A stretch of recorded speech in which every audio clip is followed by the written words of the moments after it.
students to clarify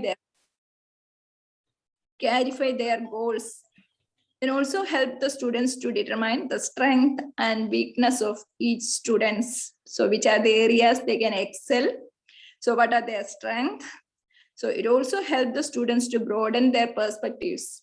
And we know that nowadays, the students after +2, they are concentrating in different areas or different fields. They don't know which area they can excel or which one is good for them. And they write different exams. So after that, they don't know where they are. So somehow they manage to get an admission, and whether they don't know they can be in that field or not. So after that, so they repent. So in many cases, they repent, this field is not good. So then also to broaden their perspective. So that is the idea of this program. Actually, it's a great pleasure for me to be the principal of this prestigious institution, because the vision of the school is different when compared with the other schools.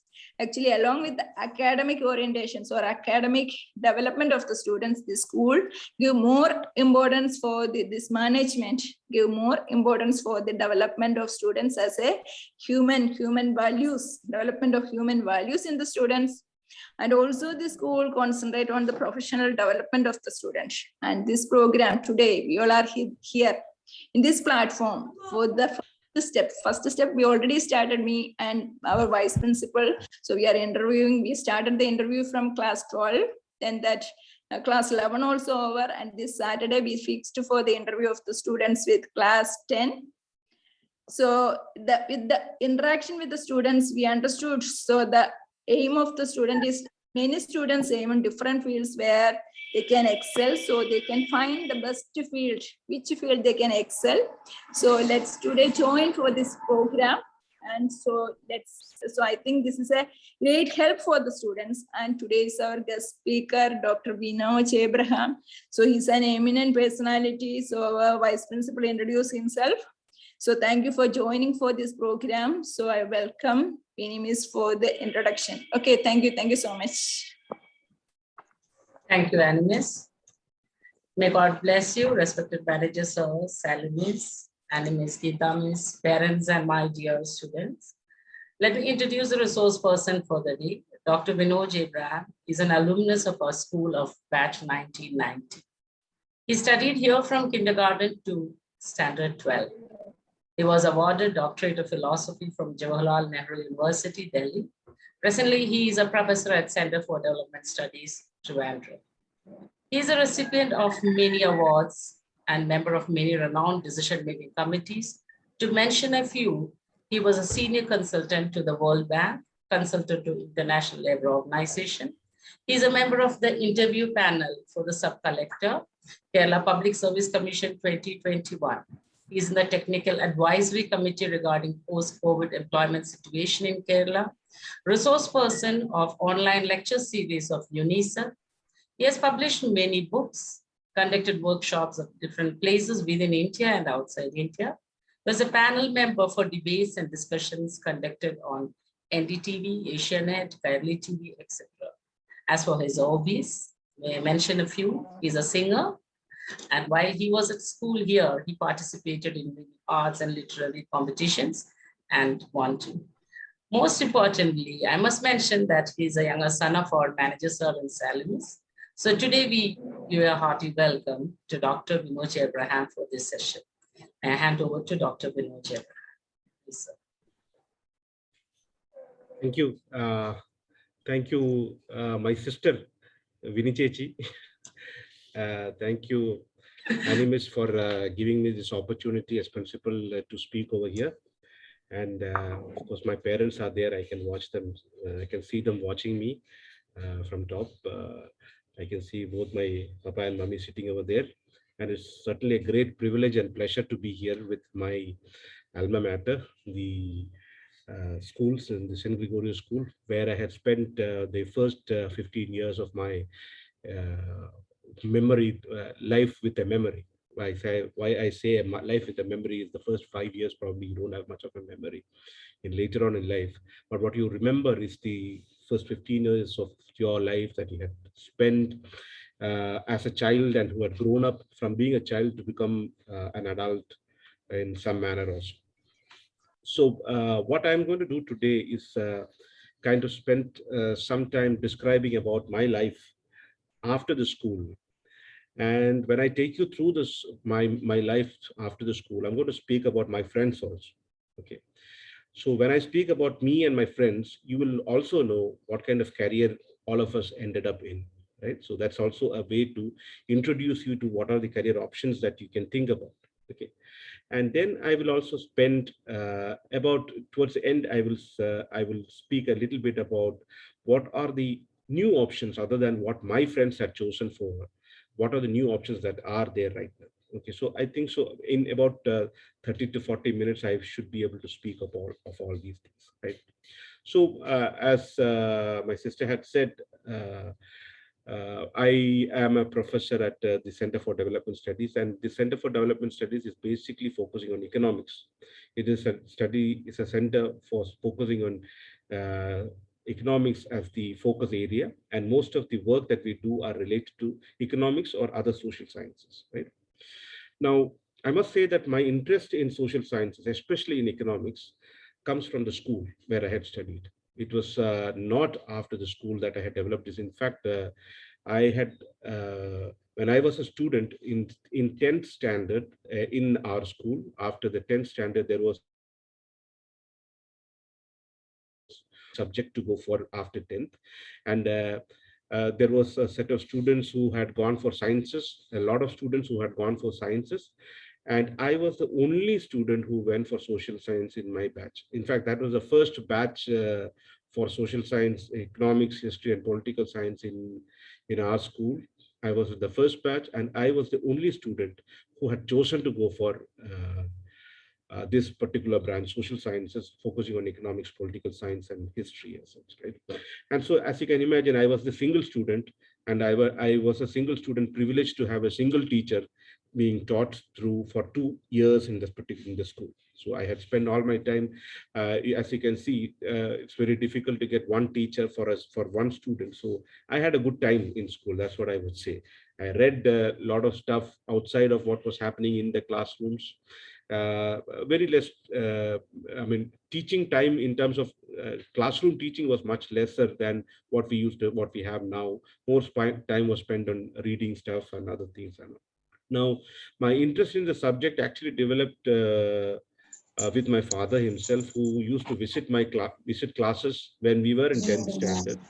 He used to spend time in school, in classrooms, teaching economics and other stuff. So he used to be a regular visitor in class.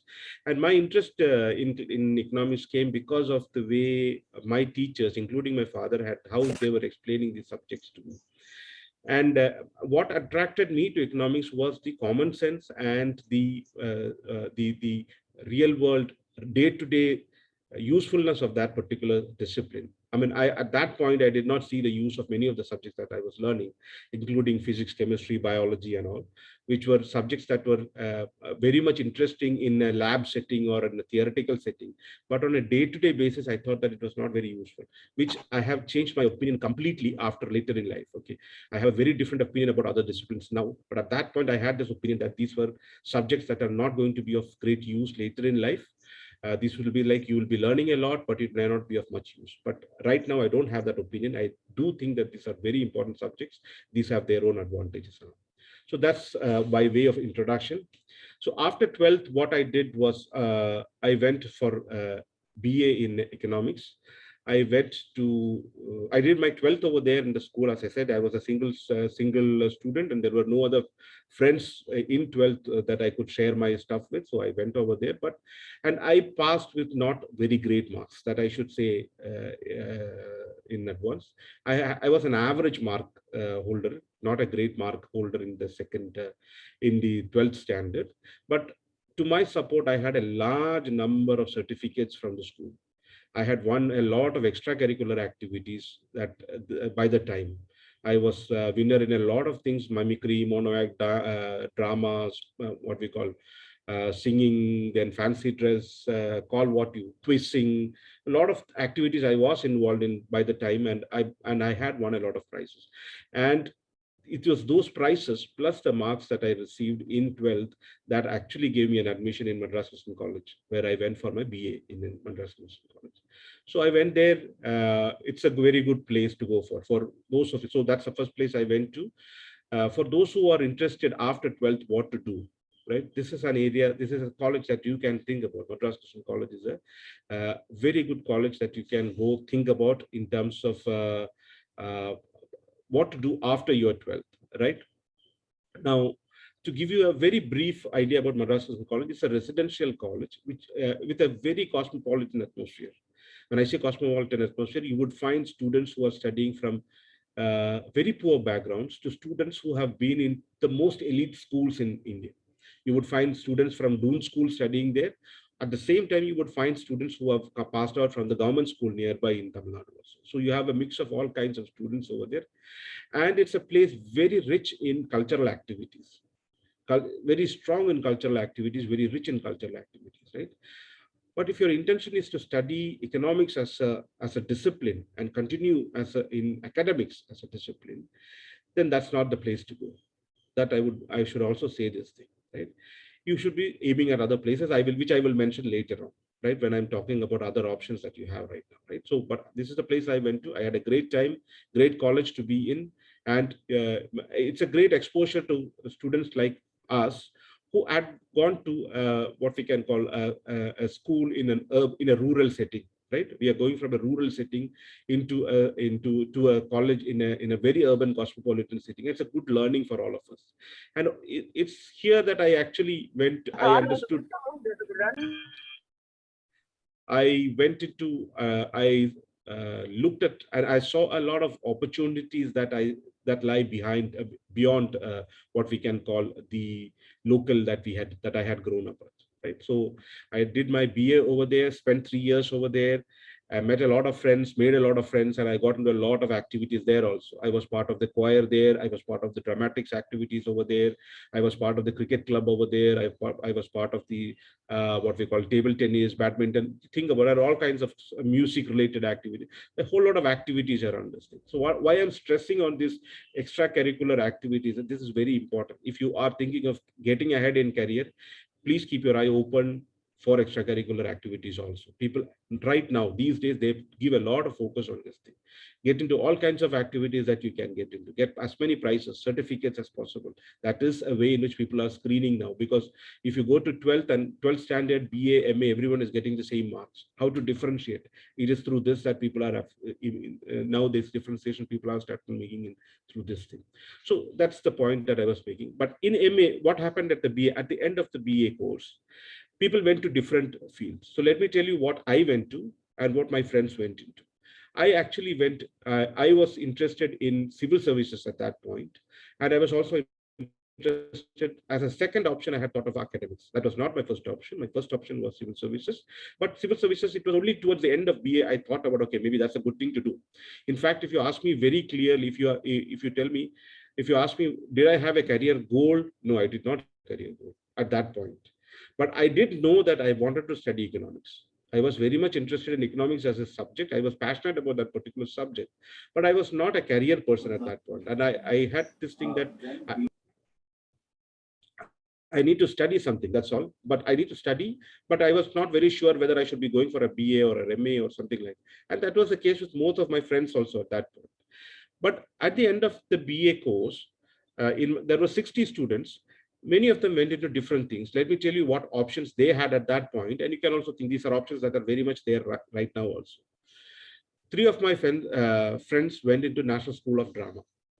Nothing to do with economics. Okay. But they were able to clear National School of Drama because they studied in a good college.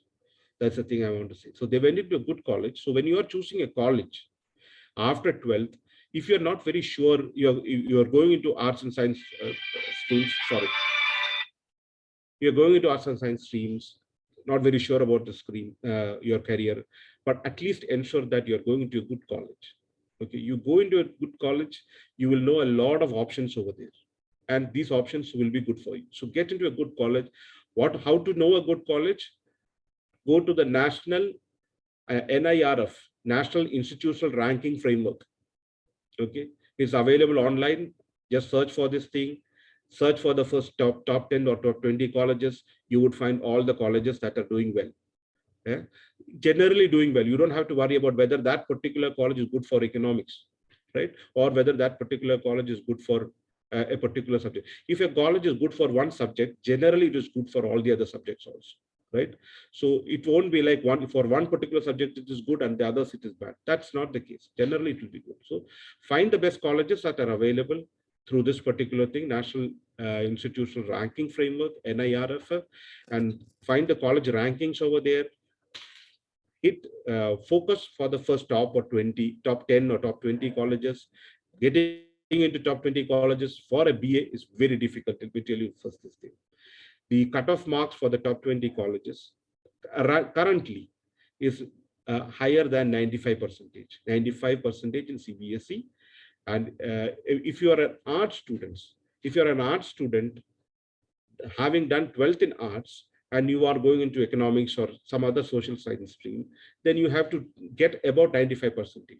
But if you're a science student and moving into arts, that's possible, right? You have done a science course and then you're going into arts course. You did 12th in science, and if you're moving into arts course, then you need almost 100%.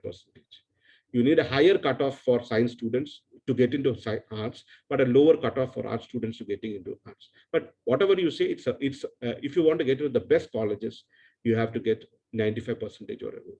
So don't think that because you are in the arts stream, you can get lower marks, and don't have this impression that art subjects don't give marks, right? Because there is a general impression that art subjects don't give marks and these are poorer students, right? That story is changing across the country. In Kerala, it's not still changed, but Delhi it's changed, Chennai it's changed. You go to the big places, that particular impression about social science is changing.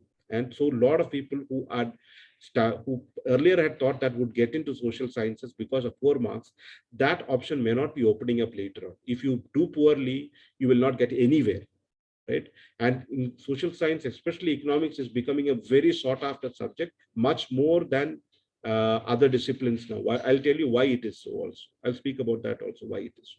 So that's where a set of students went into National School of Drama. One or two students went into advertising. Okay, they did not pursue studies after that. They stopped studies, but they joined as into advertising agencies. They joined the advertising industry, worked there for a few years, and one of them is now a world-renowned advertising person called Kiran Koshi. He is a world-renowned advertising director, advertising movie directors. He is in the US. He is very well known. You just search for him. Some of the best advertising in the world is done by this particular person called Kiran Koshi. But you go back and see this thing. This college had actually given him that atmosphere. He was a very good artist. He was a very good painter. He was a very good what we call designer of stuff. And these kind of opportunities are available in good colleges. So you aim for good colleges. That's what I'm saying again. Few students after BA went for MBA, directly went for MBA. Now, MBA was, some of them actually went into paid MBA courses. Masters in Business Administration is available. You can pay for that particular course and get into some admission. Some of them cleared the entrance examination in some good colleges, not the best colleges, I would say. They did not get into IIMs or any of those ranking colleges, but second tier institutions they were able to clear. Okay. Then, so, a few of them, very few of them went into other degrees. That time, BL was available, Bachelor in Law after graduation was available. So a few of them went into that also, right? Now, why I'm saying is this thing is that many of them, like for instance, the students who went into Bachelor of Law, after 2 years, after their bachelor's degree, they went for a PhD later on. Okay, and when they went for a PhD, they went for what we call a specialization called economic law. So what you have studied is not losing its relevance simply because you have studied economics. It doesn't lose relevance in other subjects that you have done. Okay, so the options in terms of what my friends did was this thing. They went into filmmaking, NST, advertising agency, MBA, LLB, and all those things at the BA level, right? I chose not to do any of these things. Very few students actually in my batch uh, went for an MA program. I was one of the few. Many of them actually diverted into other aspects and went into all. Many of them joined their careers themselves. But I went for, after my BA in 12th in Madras Christian College, I went for an MA. I was able to clear the entrance examination for Pondicherry University. In fact, I topped the Pondicherry University entrance examination. Went for the Pondicherry University entrance exam. I went to Pondicherry University and did a course what is called as Master of Science in Development Economics. Okay, so that's a very specialized course in development economics, which is not there anymore. Even in the Pondicherry University, they have taken that particular course off. They have only an MA economics right now, or an MSc in econometrics is another option. So I did my 2 years of MA over there. And then, of course, I did all kinds of courses. But Pondicherry University is a central university. Now, if you're going for an MA program, after your BA, if you have an idea of doing an MA program, make sure that you go into one of the central universities. Okay, preferably the best, of course, is the places like Jawaharlal Nehru University, Delhi University. Then you have Hyderabad University. Then you have different IITs, which are giving, all different IITs are giving now humanities degrees available in IITs. And you can take MSc or MA in economics or other social sciences in IITs, right? Or you can go for Pondicherry University. So there are a few universities which are very good in MA programs, and you should aim only for them. Don't downgrade yourself into going into some colleges that a lot of colleges are giving. You end up in one of those colleges, you're not going to reach anywhere. That much I can guarantee you. There is no guarantee that if you study in the best place, you will reach on top. But something that can be very guaranteed is that if you study in a bad place, you will you will not reach anywhere. So again, I'm stressing that focus on the best places. That's what I'm saying. The discipline actually matters, but much more than the discipline, it is a place that matters. You focus for the best places, wait for it. You lose 1 year, doesn't matter. My advice is this thing: you lose 1 year in between, it doesn't matter actually. Prepare better, aim it higher, go for the best college, right?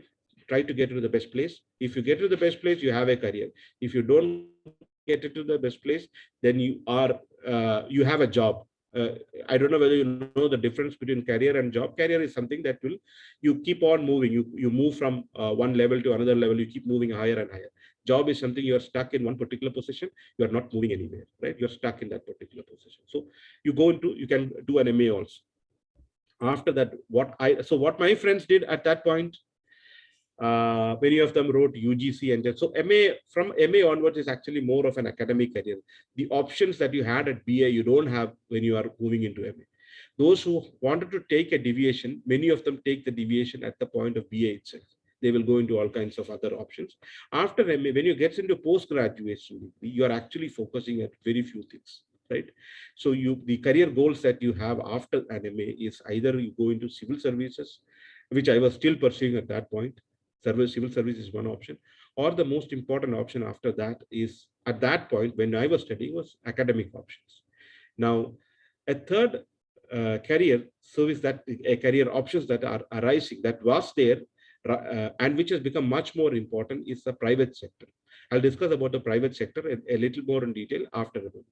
So my friends who are doing who are doing MA with me, many of them wrote UGC JRF, they cleared, and they went on to do a PhD after that. The idea is to get if you get a clear UGC and JRF, you get a fellowship for some amount of money, which is quite handsome now. The fellowship amount for a PhD scholar is roughly about 50,000 rupees a month.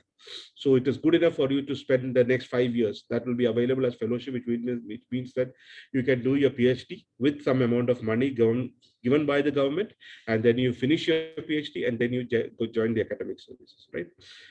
Some people went for that. Now, a few people actually did not write the JRF.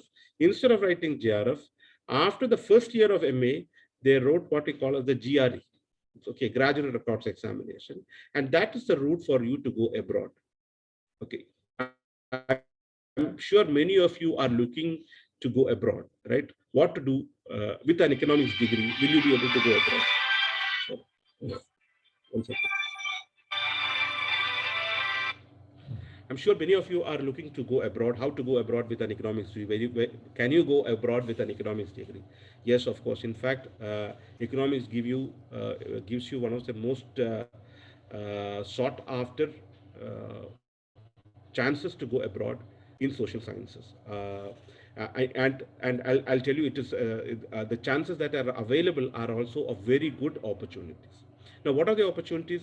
You can write a GRE and you can actually go for a PhD program. That's what people do. Generally, what people do is to go for a PhD program. They can also go for an MA program. Usually, what happens is that you write a GRE, you write TOEFL, you get a scholarship. And admissions actually is not so difficult. Going abroad and finding admissions is not so difficult. Okay, admissions, almost all colleges will be given admission. But what is difficult is the fellowship. Getting a fellowship is extremely difficult for going abroad. Now, those of you who are interested in getting a fellowship and going, it is not possible. I mean, to my understanding, I have not met many persons with a degree, I mean, who have gone abroad with their own money. It's very exorbitantly expensive to go and study on your own money. So what you have to depend is on fellowships. So, and fellowships is actually an examination. Examinations, to my understanding, there are friends who are very close friends who had not studied in such good colleges, who had not studied in such good schools also, who have cleared it very well and who have gone abroad.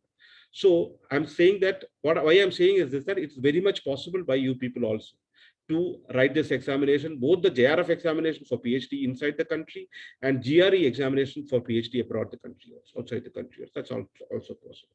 So that's people went for in the MA this thing. Now, it might be news to many of you that economics, when I said that economics is a sought after subject, it might be news that economics is one of those subjects, apart from the professional degrees, which has got placements now. Economics has got placement cells now, right? You go to any of the universities in the country, it has got placement cells. So, and placement cells are for basically university for private sector. It is not for the public sector. So for any public sector jobs, you have to write their public sector examinations like PSC and all those things. But private sector, you have campus placements like any MBA program or any engineering degree or any medical degrees that we have.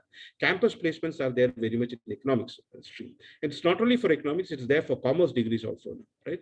Now, what do campus placement takes place for? Economics students are not sought for their economics degree over there. Okay, that's an interesting. It is their learning in statistics, econometrics, and mathematics that these students are called for, right? And where do they get jobs? Most of them get jobs in software industries or database industries. There are what we call as big data industries are there, or what we can call as consumer market survey industries are there. All the firms, some of the largest firms in this country doing this thing, consumer markets, for example, ORG Mark, Chanakya. You will hear this thing during election time. You will be hearing about Chanakya News, ORG Mark, and all those things you will be hearing. Blackstone, a lot of firms. In fact, I know many of my friends who are working in Technopark with an MA degree in economics, working in Technopark. What they are doing data analysis. They do consumer research basically, right, for these particular firms. So this is a sought after this thing. After your MA, if you have a degree from a good place, then it's a very highly paid thing. So if you are not interested in going for a PhD or something, this is a very highly paid job, as good as pay, as high as you can think of any person working in an engineering with an engineering degree and working in a in a software. You will get other kinds of options as well also. Then there is also what we call as the NGO sector. NGO sector are basically voluntary organizations. Now, earlier, voluntary organizations, jobs in the voluntary organizations were largely organizations that were jobs that were given that were like voluntary in nature. When the name suggests that it is voluntary, right? So it essentially means that there is no pay or very, very less pay, and you actually give out your jobs, right? That scenario has changed completely now. Okay, NGO sector is one of the most sought after and most highly paid, even much more than private sector also. many of the NGOs are paid more, do pay much higher than private sector jobs, in private sector company jobs, right? Because the fund for the NGOs actually come from others. So they actually want to distribute the money. So salary is one way they actually distribute the money. And for private firms, profit is important. For NGOs, profit is not. So they actually spent more on salaries. And what kind of NGOs I'm talking about? NGOs are basically UN-based institutions, United Nations. There are a lot of jobs. When I talk about NGOs, don't think about the NGOs that are at the grassroots. There are a lot of grassroots level NGOs. If you are committed, passionate, of course, you should be joining grassroots level NGOs. You should be doing your work. For them, this lecture is not for them. Those who are passionate and committed to doing something, they will just do that. That's all, right? But if you are looking for jobs, careers, then this is what I would suggest. Like NGOs, large number of NGOs, especially UN-based NGOs, or World Bank-based NGOs, UN-based NGOs, ILO-based funding comes from them, and these institutions are run. That gives a lot of jobs around this thing, and these are very interesting jobs. Those who are not interested in doing jobs in academic jobs where teaching is not an interest for you, research is not an interest for you, these are places where you actually go to the field. You do go to the field, then you do study. Either you do studies over there, or you do interact with people over there, tell them what to do, how to explain this thing. So that's like real-time jobs, real-time work that you're doing that makes life better for many people. At the same time, you get jobs, get your salary and stuff like that. So that's another sector that people have. Yeah, one minute. May I just, we have only 4 more minutes. In case the session does not get over, I would request the parents to kindly rejoin if you have more questions. So I hope it's okay with Dr. Vinoj to take 10 more extra minutes in case you want to just extend. That's in fine. case the session gets over, parents kindly rejoin so that if you have questions, you can definitely clear it, and students as well. Yes. Yeah. Yes. So after MA, the options are much lesser. As you can see, BA is where you have all the options. MA it reduces into some, and after MA, it becomes completely academic. Right, your options are only academic. I did an MPhil and a PhD. For the MPhil, actually, after the MA, I in fact tried writing for civil services. I was not successful. I failed in civil services, my attempts in civil services. But my preparation for civil services is what helped me to clear the Jawaharlal Nehru University entrance examination. So JNU entrance examination, if not for the preparation for civil services, I would not have cleared, right? So if you are spending some time on civil services preparation, right? If you have a dream like that, try it out. It's a luck. I would say that there is a lot of luck element involved in that. Try it out, spend your time on that, but that time is not wasted. Okay, if you're clearing, very good. But if you're not clearing also, don't worry that it's a time lost, right? You have made some gains, and that will be helpful for other career choices. So I went for an MPhil and a PhD after that. And all my friends who did my PhD are in academics. Okay, except for, I had 6 of them who were doing this thing. Actually, not all of them. 2 of them one of them went into IAS. They got into civil service. Now he's an IAS officer. Another person was into Indian Economic Service. She's got into Indian Economic Services, and she's in the services now. Rest 4 of them are in different universities or research institute like mine who are teaching, right? So that's what I did. I did my PhD in Jawaharlal Nehru University. Spent 5 years over there in Jawaharlal Nehru, not 5, actually 6 years in Jawaharlal Nehru University. Finished that, and immediately after my PhD, I got a job in Delhi in an institute called a research institution over there. Spent about 4 or 5 months over there, and then this job opening came up over here in Trivandrum. I moved to Trivandrum, and since then I've been here in Trivandrum at Center for Development Studies for the last 14-15 years. For those who are interested in teaching and research, this is the career path to take, what I have chosen. Teaching would mean that it is regular teaching, you can get into regular teaching, but it's a very interesting, satisfying career in terms of research. If you're interested in research, this is the career path to choose. And why I would I had chosen research as my career path, because it is, you actually deal with new things every day. Almost on a daily basis, you are actually trying to learn something new, and you are never bored. You're never bored with what you're doing. You're actually looking at things in a new way. You have to think about, and it's like you have toys to play. You keep on playing it, and you write new things. You play around with new things and give it to the world. And if it is some of it is acceptable, some of it is not acceptable. But you are actually creating new things, and that's the thing that interested me always, to be new, to do new things, and that's why I think it's a satisfying career for me also. I'll stop here.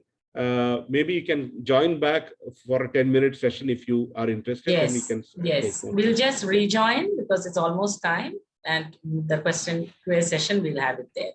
May I request the students and parents to kindly rejoin. Ending this session, rejoin.